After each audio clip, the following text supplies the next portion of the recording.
ప్రవచనకర్త గరికపాటి నరసింహారావు పేద విద్యార్థుల మధ్యాహ్న భోజనం, పుస్తకాలు మరియు ఇతర వసతులపై చేసిన అనుచిత వ్యాఖ్యలు ఇప్పుడు పెను దుమారాన్ని రేపుతున్నాయి. ఈ వ్యాఖ్యలను నిరసిస్తూ నంద్యాల పట్టణంలోని గాంధీ చౌక్ వద్ద భారీ నిరసన కార్యక్రమం చేపట్టి గరికపాటి తీరును ఎండగట్టారు.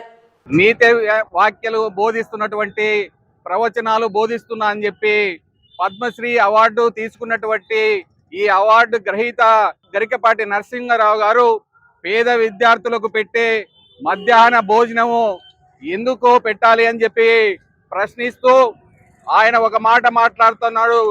గుడ్డు గాడిద గుడ్డు అంటాడు. ఆ గుడ్డు తిని మరి శోభనంగా ఎక్కుతారు పిల్లలు అని చెప్పి మాట్లాడుతున్నాడు. నోటికి ఏది పడితే అది మాట్లాడుతూ ఉన్నాడు. బేసిరతుగా వీటన్నిటిపైన క్షమాపణ చెప్పాలని చెప్పి మహర్షి వాల్మీకి రిజర్వేషన్ ప్రజా సమితి మరి బీసీ సంఘాల తరఫున డిమాండ్ చేస్తా ఉన్నాం. ఆయన మాట్లాడుతూ బుక్కులు ఎందుకు ఇస్తా ఉన్నారు, తర్వాత బ్యాగులు ఎందుకు ఇస్తామని మాట్లాడుతూ ఉన్నాడు. ఇదంతా ప్రభుత్వానికి ఖర్చు కదా అని మాట్లాడుతూ ఉన్నాడు. మరి పేద ప్రజలంటే ఎందుకు ఎంత విషయం కక్కుతున్నాడో, దీని వెనుక ఏ హస్తం ఉందో ఖచ్చితంగా ప్రభుత్వం వెలికి తీయాల్సినటువంటి అవసరం ఉందని చెప్పి ఈ సందర్భంగా తెలియజేస్తా ఉన్నాం. బేషరతుగా 2 రోజుల లోపల క్షమాపణ చెప్పకపోతే ఈయన ఎక్కడ ప్రవచనాలు చెప్పుతాడో అక్కడ ఖచ్చితంగా బీసీ వర్గాలంగా ఖచ్చితంగా ఎదిరిస్తాము, అడ్డుకుంటామని చెప్పి ఈ సందర్భంగా గరికపాటి నరసింహారావుని హెచ్చరిక చేస్తాం. చాగంటి కోటేశ్వరరావు గారు, గరికపాటి నరసింహారావు గారు ఈ మధ్య మనకు అందరికి సుపరిచితులే. ఎలాగంటే వాళ్ళ వీడియోస్ మనం చాలా చూస్తూ ఉన్నాము. దాని నుంచి చిన్నపిల్లల కానుంచి ముసలి వాళ్ళ వరకు చాలా ఇన్స్పైర్ అవుతున్నారు. పాటించే వాళ్ళు పాటిస్తున్నారు, లైక్ చేసే వాళ్ళు లైక్ చేస్తూ ఉన్నారు. ఇటువంటి పరిస్థితులలో పద్మశ్రీ అవార్డు పొందినటువంటి చాలా ఏజ్ అయినటువంటి వ్యక్తి ఈ రోజు చిన్నపిల్లల పెట్టే భోజనం పట్ల ఈ విధంగా మాట్లాడడం చాలా దారుణంగా ఉంది. ఎందుకంటే ఇది ఈ రోజు వచ్చినది కాదు. ప్రభుత్వాలు ఎన్ని మారినా కూడా 1960 నుంచే ఈ భోజన పథకాన్ని ప్రవేశపెట్టిన తర్వాత దాంట్లో ప్రోటీన్ ఉండాలి, విటమిన్స్ ఉండాలి. ఇప్పుడు ఉండేటువంటి పరిస్థితులలో పిల్లలకు హెల్త్ కానీ బాగుండడం లేదు. వాళ్ళు నేటి పాలన రేపటి పౌరులు అనేటువంటి నినాదాని కోసము వాళ్ళ ఫుడ్ బాగా ఇస్తేనే రేపటికి ఆరోగ్యవంతంగా బాగా పెరుగుతారు, ఎదుగుదల ఉంటే మైండ్ బాగా పనిచేస్తుంది అని చెప్పేసి ఎగ్గు దాంట్లో తీసుకొని వచ్చినారు. కానీ మన మాన్యువల్లో ఆ ఇచ్చే ఎగ్గు కూడా కొంతమందికి అందుతా ఉంది, కొంతమందికి ఈరోజు అందడం లేదు.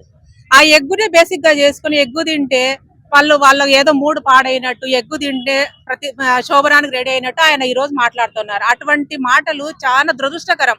అటువంటి వ్యక్తి మాట్లాడడం ఇంకా దురదృష్టకరం. ఎందుకంటే తెలియని వాళ్ళు మాట్లాడితే కొట్టుపడేయచ్చు. అటువంటి నీతులు చెప్పే అతను ఈ రోజు ఆ విధంగా మాట్లాడినంటే అతనికి మైండ్ దొబ్బిందేమో అర్థం కావడం లేదు. ఎందుకంటే గుడ్డు తిన్నేంత మాత్రం శోభనం చేస్తారు. అడ్డు తినే శోభనానికి వెళ్తున్నాడు ఈ రోజు. అది ఏం మాటలండి ఈ రోజు? దీన్ని మాత్రం ఈ మాటను చాలా తీవ్రంగా ఎంవీఆర్ తరఫున తీవ్రంగా ఖండిస్తున్నాము. ఈ మాటను అతను రిటర్న్ తీసుకోవాలి. తర్వాత ఈ మధ్యాహ్న భోజన పథకం కింద నిరక్షరాస్యులైన వాళ్ళకి అక్షరాస్యత బోధిస్తూ దానితో పాటు పిల్లలకు ఆహారాన్ని ప్రొవైడ్ చేస్తే వాళ్ళు ఫుడ్ కోసమనే కాకుండా ఆరోగ్యము, ఆటలు అన్ని కూడా వాళ్ళకు పొందుతాయి.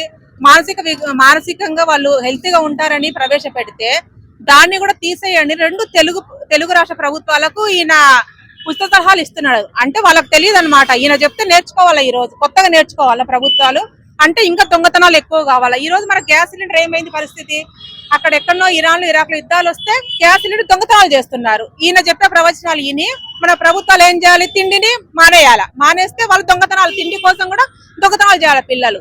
అంటే ఇటువంటి పెద్దలే పిల్లలు దొంగతనాలు ప్రేరేపించే విధంగా ఇండైరెక్ట్ గా మాట్లాడుతున్నారని కదా అర్థం దానికి. ఎందుకంటే ఇటువంటిది నీకు మంచి పేరు తెచ్చుకోవడం ఎందుకు? ఇటువంటి వ్యాఖ్యలు చేసి మళ్ళీ మీరు ఇటువంటి అభాస్వాలు కావడం ఎందుకండి? అది చిన్న పిల్లల మీద దారుణంగా. మరీ గుడ్డు విషయం, దాంట్లో గుడ్డులో ఏముంది? ప్రోటీనే.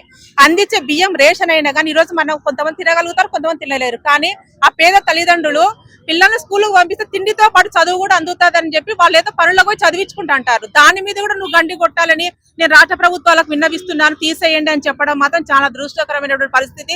ఈ పరిస్థితి ఇలాగే కొనసాగితే మాత్రం అందరూ కూడా తిరగబడాల్సి వస్తుంది. గరికపాటి గారు ఈ విషయంలో క్షమాపణ కోరాలని చెప్పి కోరుకుంటున్నాను.